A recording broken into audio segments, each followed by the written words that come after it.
अस्सलाम वालेकुम। माड़ी एनर्जीज़ जो कि पहले माड़ी पेट्रोलियम हुआ करता था, रिसेंटली इसका रिज़ल्ट आया और हमने इसमें काफ़ी ज़्यादा मूवमेंट देखी। एक दिन अपर लॉक, दूसरे दिन लोअर लॉक। एक तो ज़रा हम फाइनेंशियल एनालिसिस करेंगे, देखेंगे कि क्या रीज़न थी, इसके रिज़ल्ट में क्या ऐसी बात है, क्या वो पॉज़िटिव है या नेगेटिव है? अगर कोई भी बंदा जिसने ऑलरेडी इन्वेस्टमेंट की हुई है या इन्वेस्टमेंट का सोच रहा है, उसको क्या देखना चाहिए? टेक्निकली भी हम बात करेंगे और हाँ, और हम केएसए 100 इंडेक्स को भी एनालाइज़ करेंगे और कुछ मार्केट को लेके डेवलपमेंट्स हैं जो कि फ्यूचर में आ रही हैं और उसमें 1-2 सेक्टर्स काफ़ी ज़्यादा बेहतर परफ़ॉर्म कर सकते हैं। वो भी मैं आपके साथ शेयर कर रहा हूँगा, तो स्टार्ट करते हैं ये सेशन।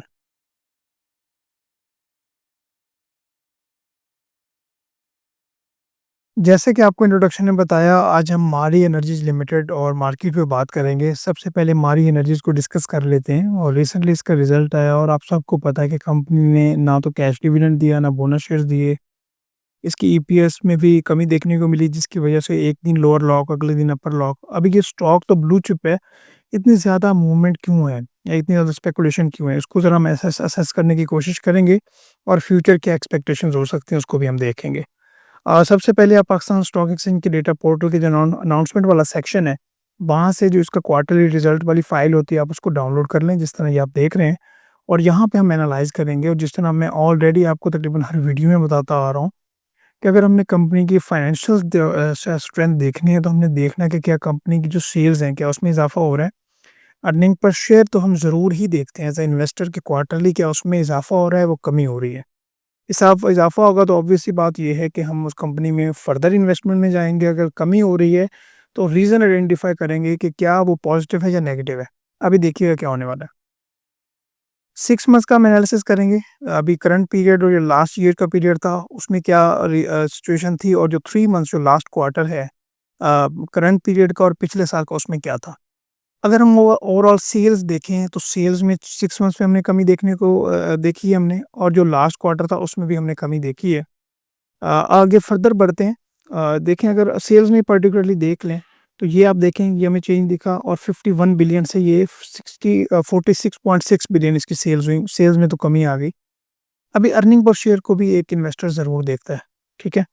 6 मंथ्स की अगर हम अर्निंग पर शेयर देखें, तो 31.24 से 25.32 हुई, कमी आई इसमें। और जो इसका 3 मंथ्स का ये जो प्रीवियस क्वार्टर है, उसमें भी हमने देखा कि 15.29 से 9.3 जो है इसकी अर्निंग पर शेयर हुई। अभी रीज़न क्या है, इसको हम आइडेंटिफ़ाई करने की कोशिश करते हैं, ज़रा गौर से देखिएगा। अभी ये नवंबर में एक चेंजिंग हुई है, ये नवंबर का 1 मंथ आप नोट करें।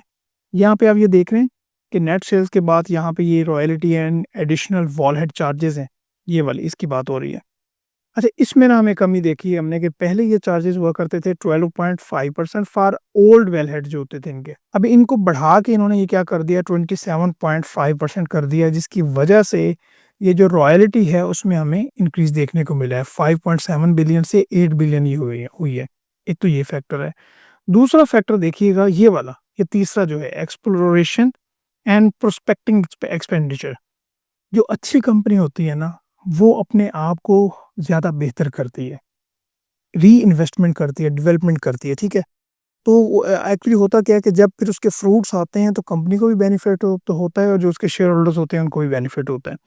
यहाँ पे हमने ये देखा कि 1.46 बिलियन पिछले जो पीरियड था 3 मंथ्स का, उसमें इन्होंने एक्सपेंडिचर किया। ये एक्सपेंडिचर अभी बढ़ा है। कितना बढ़ा है? 3 मंथ्स के लेवल पे 3.7, लाइक ये 150% से भी ज़्यादा इसमें हमें इंक्रीज़ देखने को मिला है। और 6 मंथ्स में देखें तो 3.2 बिलियन से 6.7 बिलियन हमने इसमें इंक्रीज़ देखा है, जो कि इन्होंने एक्सप्लोरेशन किया। अभी अगर ये कंपनी क्योंकि ऑयल ही एक्सप्लोर करती है, ठीक है? ऑयल एंड गैस वगैरह, तो ये तो अच्छी बात है ना कि फ्यूचर में अपने शेयर होल्डर को और ज़्यादा बेनिफिट जाएगा जब इसके फ्रूट्स आना शुरू हो जाएँगे। अभी मसला क्या है, आप उसको ज़रा ज़रा गौर से देखिएगा। मसला ये है कि जब आपको न्यूज़ मिलती है कि इस कंपनी ने जी ये एक्सप्लोर की है, ये डिस्कवरी की है, तो यहाँ पे हमें इस तरह का रेस देखने को मिलता है। आप ये नहीं देखते कि कंपनी की आज क्या सिचुएशन है, ठीक है? ये भी देखना चाहिए कि फ्यूचर में क्या होगी, लेकिन एक तरीके से आपको बढ़ना चाहिए, ठीक है? तो हमने यहाँ पे ये देखा तकरीबन 100% इसकी प्राइस में इंक्रीज़ हुआ, ठीक है? ये न्यूज़ की बेसिस पे पिछले 2 माह में। और फिर ऑन द अदर हैंड क्या हुआ कि जब ये स्टॉक कम होना शुरू हुआ, तो इस स्टॉक ने तकरीबन ये 40% से भी ज़्यादा जो है ना, हमें इसने डिक्रीज़ दिखाया। एटलीस्ट जब भी आप इन्वेस्टमेंट का प्लान बना रहे हो, तो आपने ये देखना है कि जो न्यूज़ आ रही है, क्या वो ऑथेंटिक सोर्स से आ रही है? अभी ऑथेंटिक सोर्स वाली न्यूज़ का आपको कैसे पता चलेगा? जो कंपनी खुद वो शेयर कर रही होती है at Pakistan stock exchange data portal. यहाँ पे अनाउंसमेंट वाले सेक्शन में अदर का एक सेक्शन होता है, वहाँ पे इसकी जो न्यूज़ आ रही होती है। अभी उस न्यूज़ को भी आपने असेस करना है कि भाई उसकी रेलेवेंस कितनी है, कब उसके फ्रूट्स आएँगे। अभी यहाँ पे मैं आपको एक एग्ज़ाम्पल देता हूँ।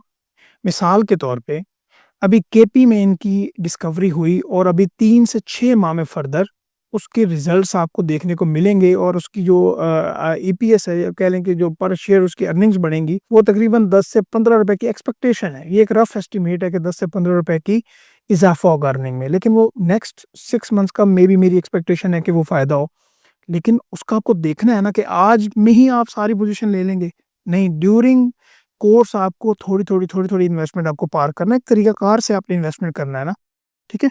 तो इसमें एक तो ये पॉज़िटिव बात है एक्सप्लोरेशन वाली, और साथ जो अभी केपी वाली जो अभी फर्दर जो अर्निंग इम्प्रूव होनी है इनकी, ये बात आपको समझ आ गई।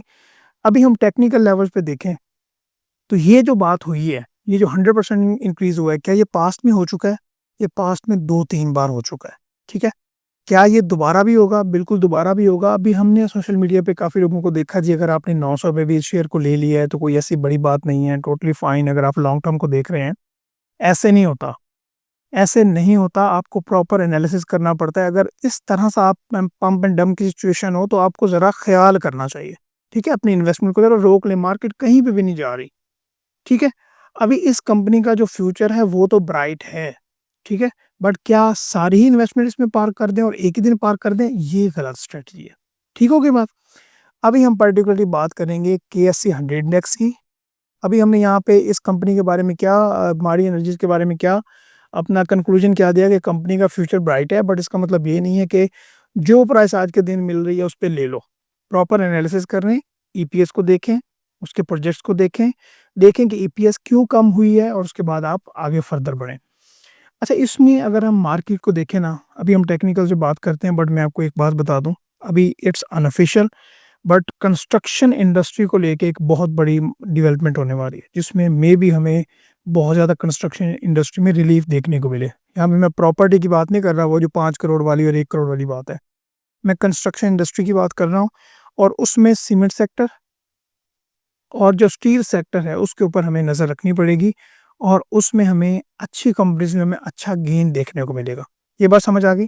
अच्छा, इससे पहले कि मैं ज़रा टेक्निकल लेवल पे बात करूँ, मैं ये अपने अपने चैनल पे आता हूँ, और इसमें ना हमने प्लेलिस्ट में ना ये गोल्डन स्टॉक की एक हमने बनाई है। इसमें अभी तक मैंने ना एक्चुअली 4 वीडियोज़ जो है ना यहाँ पे पब्लिश की हैं।